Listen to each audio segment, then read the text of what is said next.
Hello students, welcome to my YouTube channel Ritu English classes. और आज हमारी चल रही है एडजेक्टिव की क्लास पार्ट 4, जिसमें आज हम पढ़ने वाले हैं कुछ मोर एडजेक्टिव, यानी कि कुछ और एडजेक्टिव पढ़ेंगे।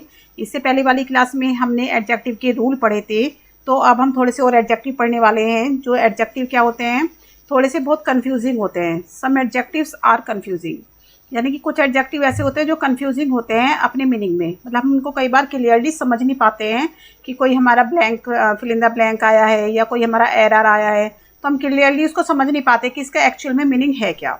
तो हम उनको बड़ी केयरफुली यूज़ करना चाहिए। तो कुछ ऐसे एडजेक्टिव्स के बारे में हम यहाँ पे पढ़ने वाले हैं। जैसे कि हमारा जो पहला एडजेक्टिव है, यहाँ पे हम देख सकते हैं स्क्रीन पे फार्दर। यहाँ पे हमने देखा लिखा है फार्दर, फर्दर एंड फारदेस्ट। तो इन तीनों में क्या डिफरेंस है? देखो सेम लग रहे हैं हमें, फार्दर, फर्दर और फारदेस्ट। कंपैरेटिव डिग्री है, ये कंपैरेटिव डिग्री है, comparative degree of far.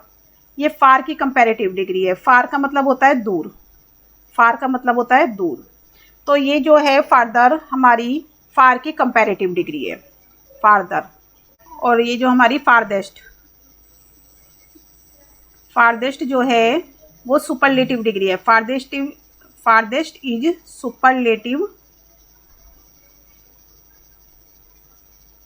Superlative degree of far. ठीक है। फार मतलब होता है दूर, और फार्दर मतलब होता है थोड़ा सा दूर, और फारदेस्ट मतलब होता है सबसे दूर। फारदेस्ट का मतलब होता है सबसे दूर, और फार, ये फार का मतलब होता है दूर, और फारदेस्ट मतलब सबसे दूर, और फार्दर मतलब होता है मतलब तुलनात्मक रूप से, यानी कि कंपेयर करें, अगर हम दो में कंपेयर करते हैं तो थोड़ा सा दूर, इसका मतलब होता है थोड़ा सा दूर। और जो ये हमारा फार्दर वर्ड है, फिजिकल डिस्टेंस के बारे में बताता है।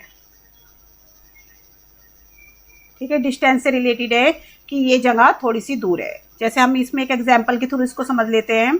जैसे the petrol pump is farther, petrol pump is farther from this location, this location, कि जो पेट्रोल पंप है इस लोकेशन से थोड़ी सी दूर है। तो देखो यहाँ पे क्या आया, थोड़ी सी दूर। अब मैंने कहा था, अभी मैंने आपको बताया था कि फार्दर का मतलब होता है थोड़ा सा दूर। फार्दर का मतलब होता है थोड़ा सा दूर, तो थोड़ी सी दूर पर है इस लोकेशन से। ठीक है। और फारदेस्ट का मतलब होता है सबसे दूर, कि अगर हम फारदेस्ट की बात करें तो सबसे, फारदेस्ट का मतलब होता है सबसे दूर। फारदेस्ट का मतलब होता है सबसे दूर। जैसे हम इसका एग्जांपल देख लेते हैं। It is the farthest place from railway station. तो इसका देखो यहाँ पे हो गया द फारदेस्ट। द फारदेस्ट मतलब सबसे दूर, कि it is the farthest place, ये सबसे दूर जगह है from the railway station, railway station से सबसे दूर है ये। तो अभी आपको फार, फारदर और फारदेस्ट तीनों का मीनिंग समझ में आ गया होगा। फार मतलब होता है दूर, फारदर मतलब थोड़ा सा दूर, और फारदेस्ट मतलब होता है सबसे दूर। तो farther is the comparative degree of far, far की कंपैरेटिव डिग्री है फारदर, और फारदेस्ट जो है फार की सुपरलेटिव डिग्री है। ठीक है। तो ये तीन तो आपको समझ में आ गया होगा। अब बात कर लेते हैं फर्दर की। अब यहाँ पे हम बात करेंगे, फर्दर की बात कर लेते हैं।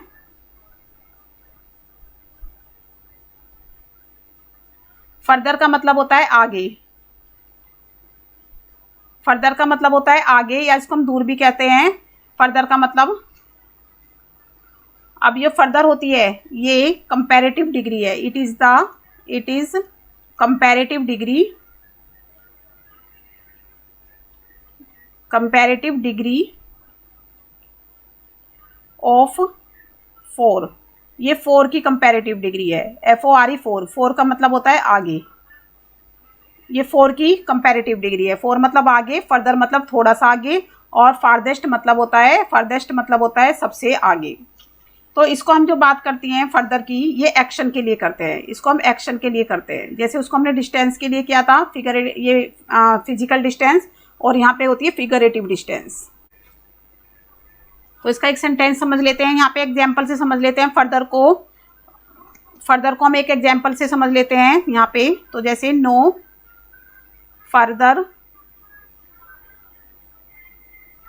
Further action is required. तो इसका मीनिंग हो गया कि अभी कोई एक्शन की, यानी कि आगे कोई एक्शन लेने की जरूरत नहीं है, तो कोई भी फर्दर एक्शन की रिक्वायर्ड नहीं है। एक एग्जाम्पल और देख लेते हैं। Please don't make further delay. तो यहाँ पे मीनिंग हो गया please don't make further delay, कि प्लीज आगे और देर मत कीजिए। तो ये आपको समझ में आ गया होगा कि फर्दर मतलब होता है आगे, मतलब आगे या दूर भी हो सकता है इसका मीनिंग, बट ये एक्शन के लिए यूज होता है। और जो हमारा फार्दर है वो फिजिकल डिस्टेंस के लिए यूज होता है। और दोनों में हमने डिफरेंस समझ लिया है। तो अभी नेक्स्ट चलते हैं हम अपने दूसरे एडजेक्टिव की तरफ। तो ये है हमारा सम और एनी। तो दूसरा एडजेक्टिव की हम बात करते हैं सम और एनी की। तो इसका मीनिंग देख लेते हैं। सम का मतलब होता है कुछ, यहाँ पर, और एनी का मतलब होता है कोई। सम माने कुछ और एनी माने कोई। अभी यहाँ पे हम दोनों में डिफरेंस देख लेते हैं। पहले सम और एनी में डिफरेंस देख लेते हैं। जो ये सम वर्ड है जिसका मतलब होता है कुछ, और एनी मतलब होता है कोई। अब यहाँ पे देख ले, जो सम है वो हमारा हमेशा पॉजिटिव सेंटेंस के लिए यूज होता है। सम है हमारा किसके लिए यूज होता है? पॉजिटिव के लिए, पॉजिटिव सेंटेंस के लिए यूज होता है ये। और एनी हमारा नेगेटिव सेंटेंस के लिए, नेगेटिव एंड इंटेरोगेटिव सेंटेंस के लिए यूज होता है।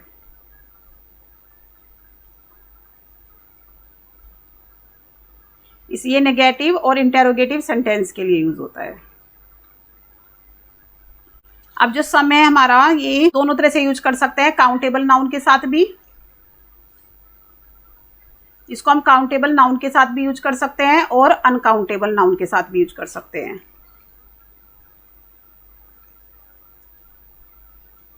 काउंटेबल मतलब जिनको काउंट कर सकते हैं, और अनकाउंटेबल जिनको काउंट नहीं कर सकते। एनी को भी हम दोनों के साथ यूज कर सकते हैं, काउंटेबल नाउन के साथ भी और अनकाउंटेबल नाउन के साथ भी।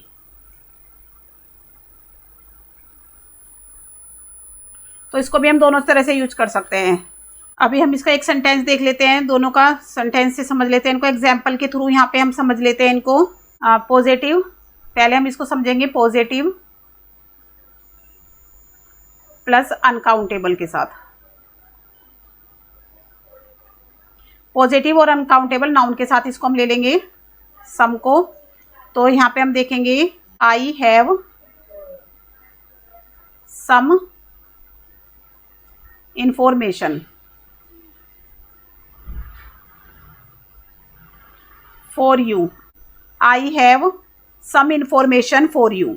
तो यहाँ पे आप देखो कि हमारा पॉजिटिव सेंटेंस है, और यहाँ पे सम जो आया है इंफॉर्मेशन के साथ आया है, यानी कि इंफॉर्मेशन कैसी है? अनकाउंटेबल है। अब इसको हम देख लेते हैं यहाँ पर, नेगेटिव प्लस अनकाउंटेबल नाउन के साथ।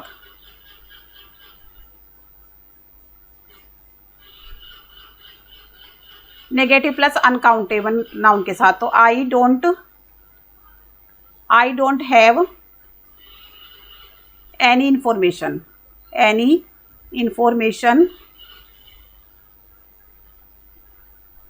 For you. I don't have any information for you. तो ये आपको समझ में आ गया होगा। तो ये देखो पॉजिटिव के साथ यूज हो रहा है, यहाँ पे सम हमारा पॉजिटिव के साथ यूज हो रहा है, और एनी हमारा यहाँ पे नेगेटिव के साथ यूज हो रहा है। अभी हम देखेंगे यहाँ पे positive plus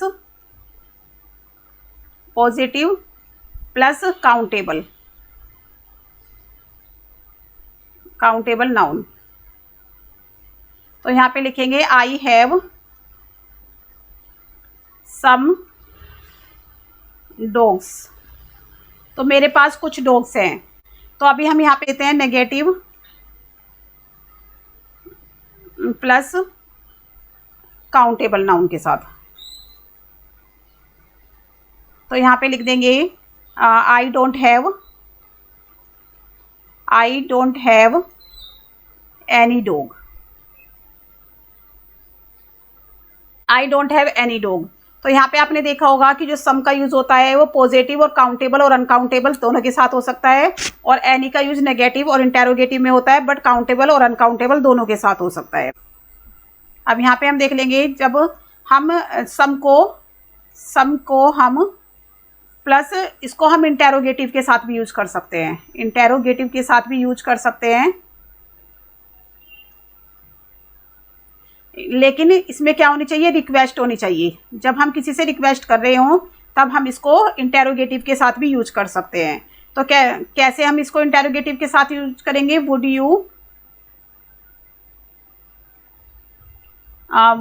you like some water. तो क्या आप कुछ पानी लेना चाहेंगे। तो हमने यहाँ पे रिक्वेस्ट करी है, यहाँ पे हमने रिक्वेस्ट करी है, बट यहाँ पे हमने देखो अनकाउंटेबल नाउन के साथ किया है इसको यूज। हमने वाटर यहाँ पे हमारा क्या है, अनकाउंटेबल नाउन है, तो इसके साथ हमने यूज किया है would you like some water. अभी अगर हम यहाँ पे would you like some coffee, would you like some tea, तो ये भी बोल सकते हैं यहाँ पे। और जो हमारा ये एनी है, यहाँ पे जो हमारा एनी है, तो हम इसमें यहाँ पे लिख सकते हैं हैव यू एनी नोवेल। क्या आपके पास कोई नोवेल है। तो यहाँ पे हमने देखो क्वेश्चन है, हमारा क्वेश्चन मार्क आया हुआ है, यहाँ पे इंटेरोगेटिव सेंटेंस है, और हमने एनी और काउंटेबल नाउन के साथ इसको यूज किया है। यहाँ पे हम एक सेंटेंस और यूज कर लेते हैं कि I don't have any novel, मेरे पास कोई नोवेल नहीं है।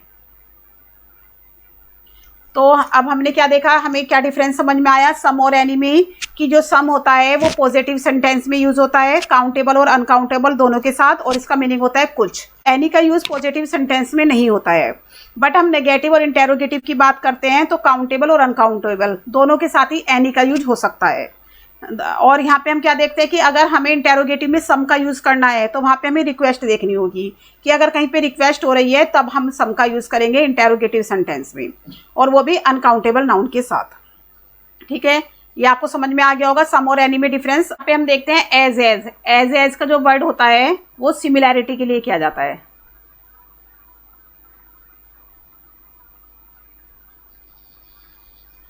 सिमिलैरिटी के लिए किया जाता है एज का यूज, और सो एज का यूज किया जाता है डिसिमिलैरिटी के लिए।